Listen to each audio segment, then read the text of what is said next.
بقالي يومين كل ما ادخل على الفيس واعمل ريفريش الاقي خطوبه جديده، يعني كل ريفريش بخطوبه، كل ما اعمل ريفريش الاقي خطوبه، كل ريفريش بدبلتين وخاتم، كل ما اعمل ريفريش علي انجندت نهى، نهى انجندت عثمان، عثمان انجندت الجمهوريه كلها اخطبوا براحتكم. قسما بالله اللي هيجرب من شارعهم ولا هيخش بيتها بده جرب كده، لو اخطب براحتك ما تجربش من اشيائي، يعني اخطب براحتك ماليش دعوه. هتيجي عند الناس اللي تخص، هتيجي عند حتتي لمجرد انك تخش الشارع كده، مش هقول لك الشقه، الشارع لو فكرت انك تخش الشارع هشيلك من على وش الارض، هتلاقي ار زي ده ما تعرفش الطلقه جات لك منين. اخطب براحتك ما تجيش عندي اشيائي. وحاجه تاني، البنات اللي بتتخطب انتوا ليه مماحين؟ انتوا ليه المحن عندكم اوفر؟ ليه مش فاهم؟ يعني انت واحد جه يخطبك اكتبي كابشن خطوبه حلو، الحمد لله الحمد لله ربنا يبارك لي فيك، لكن ليه تكتبي مثلا؟ يعني انا شفت كباشن غريبه، واحده كاتبه ايه؟ وبنيت لك في قلبي مقاما عسى المقام بالمقيم ويلوك، يعني هي بنت له مجام في قلب. هو انت خاطبه السيد البدوي؟ هو انت خاطبه ولي من اولياء الله الصالحين ولا انا مش فاهم؟ اجل له خطوبه هو انت خاطبه واحد من طنطا؟ ازاي تبني له مجام في قلبك؟ ما تتخطبوا خالص، هي ناقصه محن في الدين بقى، ما ينفعش يعني تبني له مجام في قلبك ازاي؟ واحده تاني كاتبه ايه؟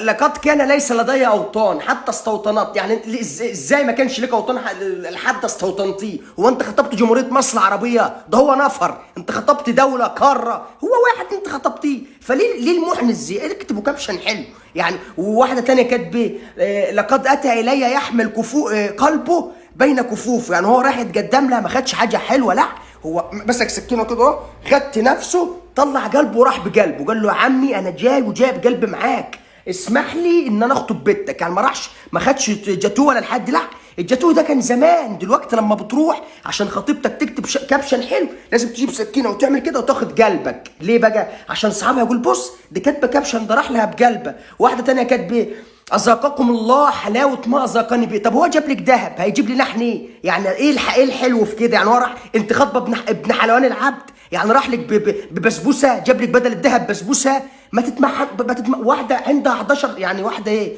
بنت عندها 19 سنه كاتبه حلم 11 سنه اتحقق. طب ازاي؟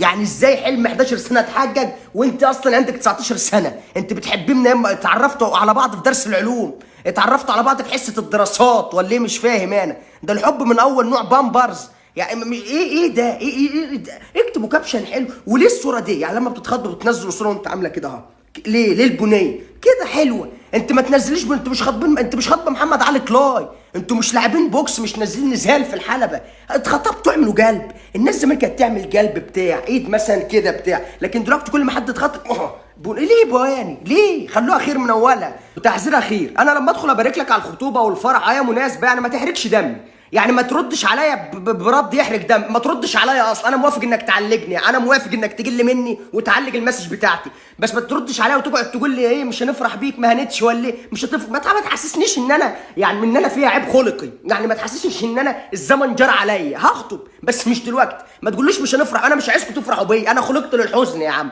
انا مش عايز حد يفرح بيا. ما تقوليش مش هتخطب الخطوبه، مش هخطب، ما تحرقش دمي تمام.